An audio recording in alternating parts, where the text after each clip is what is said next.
जय श्री कृष्ण। जय श्री कृष्ण। अभी हमने कथा सुना। बलि की यज्ञशाला में वामन भगवान पहुंच चुके हैं। उनका राजा बलि ने स्वागत सत्कार पूजन किया और बोला कि आप अवश्य किसी प्रयोजन से आए हैं और बोलिए, मैं सब कुछ देने में समर्थ हूं, आपकी जो इच्छा हो। भगवान मुस्कुराए, बोले, महाराज मुझको केवल आप 3 पग भूमि दे दीजिए। कहा, अरे 3 पग भूमि?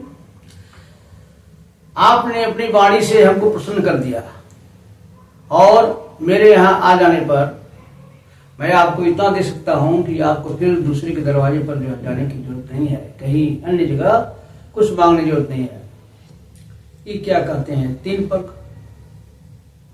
आप कहिए तो मैं आपको 9 वर्षों से एक तो पूरा एक द्वीप भी दे दूं। भगवान मुस्कुराए, कहे, निश्चय ही आप अपनी कुल परंपरा का निर्वहन करने वाले हैं, अपने कुल के यश पताकों को आकाश में ले जाने वाले हैं, सब मैं मानता हूं, लेकिन मुझे बस इतनी ही तो आवश्यकता है और ब्राह्मण को अपने आवश्यकता के अनुसार ही वस्तु का दान लेना चाहिए। और मेरा मानना है कि संसार की जितनी सारी परिभोग्य वस्तुएं हैं वो सारी मिल जाए तभी उस व्यक्ति को सुख नहीं पहुंचा सकती हैं जिस व्यक्ति के पास संतोष रूपी धन न हो। तो व्यक्ति को अपने इंद्रियों को वश में करना चाहिए और संतोष रूपी धन का सहारा लेना चाहिए। इसलिए महाराज मेरी बस यही इच्छा है कि आप मुझे मात्र ये 3 पग भूमि दीजिए। बलि महाराज हंसे, कहे, ठीक है, आप जितना इच्छा हो उतना ही ले लो। और इस प्रकार बलि 3 पग भूमि दान देने के लिए अपना जलपात्र उठाए, संकल्प करने का मूड बना लिया कि अब देना ही है। इसी समय वहीं पर शुक्राचार्य थे ही। वो कहते हैं, बलि सावधान, ये तुमको पता नहीं है कि तुम्हारे सामने कौन है। ये साक्षात श्री नारायण भगवान विष्णु अविनाशी आपके सामने ब्राह्मण का रूप बना कर आया है और आपने 3 पग भूमि देने का वादा किया। अरे ये 1 पग से तो पूरी पृथ्वी को नाप लेंगे, दूसरे पग से जो है स्वर्ग को नाप लेंगे, उसके बाद तुम्हारे पास बचेगा क्या? तीसरा पग रखने के लिए कहां जमीन है तुम्हारे पास? क्या करोगे? और इस प्रकार तुम सब कुछ खो बैठोगे। ये भगवान तुमसे तुम्हारा ऐश्वर्य, तुम्हारा धन, तुम्हारी संपत्ति सारा छीन करके देवराज इंद्र को दे देंगे। इसलिए मेरा कहना है कि शास्त्रों में भी है कि दान की शोभा तभी होती है जब उसके बाद आपको जीवन यापन के लिए कुछ चीजें बचती हों। और ये क्या है? जीवन एक वृक्ष के समान है और उसके फल फूल जो है वही सत्य हैं, लेकिन जब वृक्ष ही नहीं रहेगा तब ये जो है तुम्हारा कहा हुआ वादा कहां से होगा।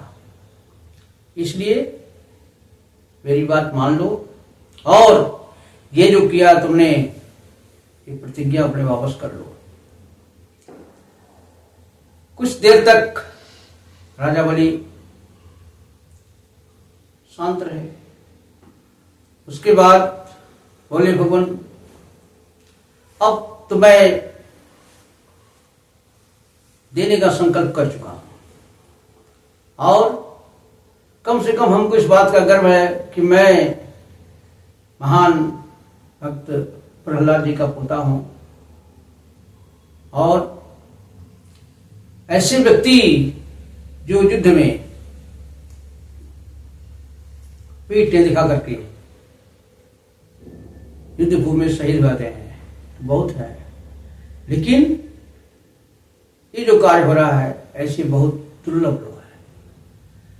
तो मैं अब चूंकि इनको देने का वादा कर चुका हूं, चाहे ये ब्रह्मचारी हो चाहे साक्षात विष्णु हो सकता है कि ये मेरे शत्रु मेरे भय से ब्राह्मण का रूप बना करके आ गए, लेकिन मैंने संकल्प किया है तो मैं इनको 3 पग भूमि अवश्य दूंगा।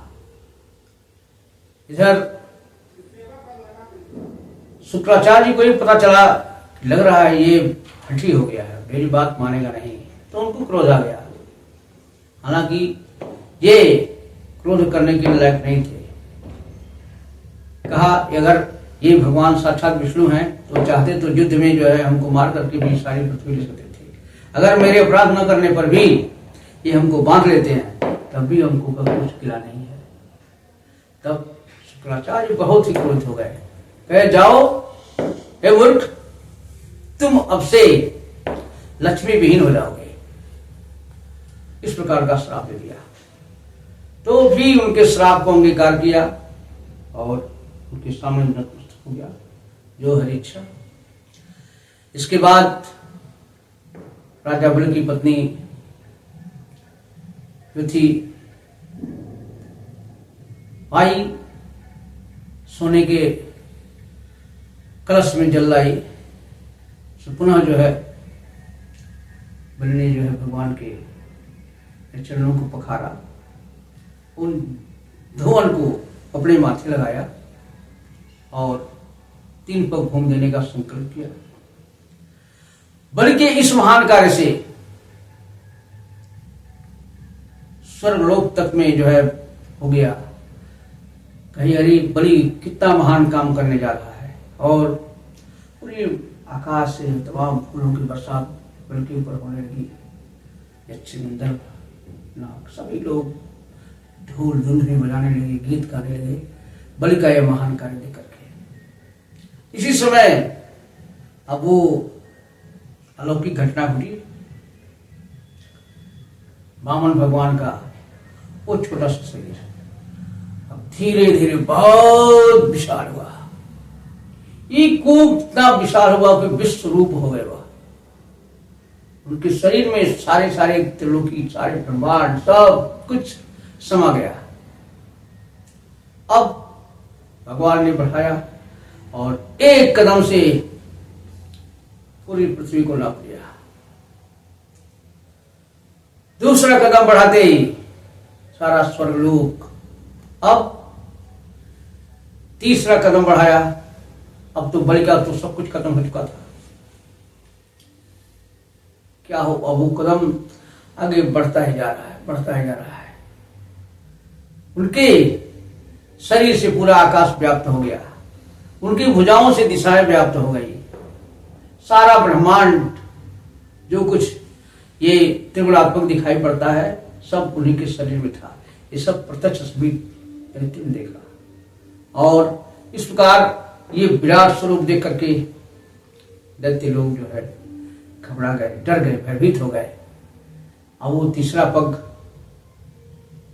सारे महरलोक, जनलोक, तपलोक को नागते हुए वो सत्यलोक तक पहुंच गया। अब सत्यलोक पहुंचने के बाद क्षण भर के लिए भगवान विष्णु जी ने अपने शरीर का आकार थोड़ा कम किया। वहां सत्यलोक में पहुंचने पर भगवान ब्रह्मा जी ने उनके चरण कमलों की वंदना की। अब पुनः अगली कथा अगली वीडियो में। जय श्री कृष्ण। जय श्री कृष्ण।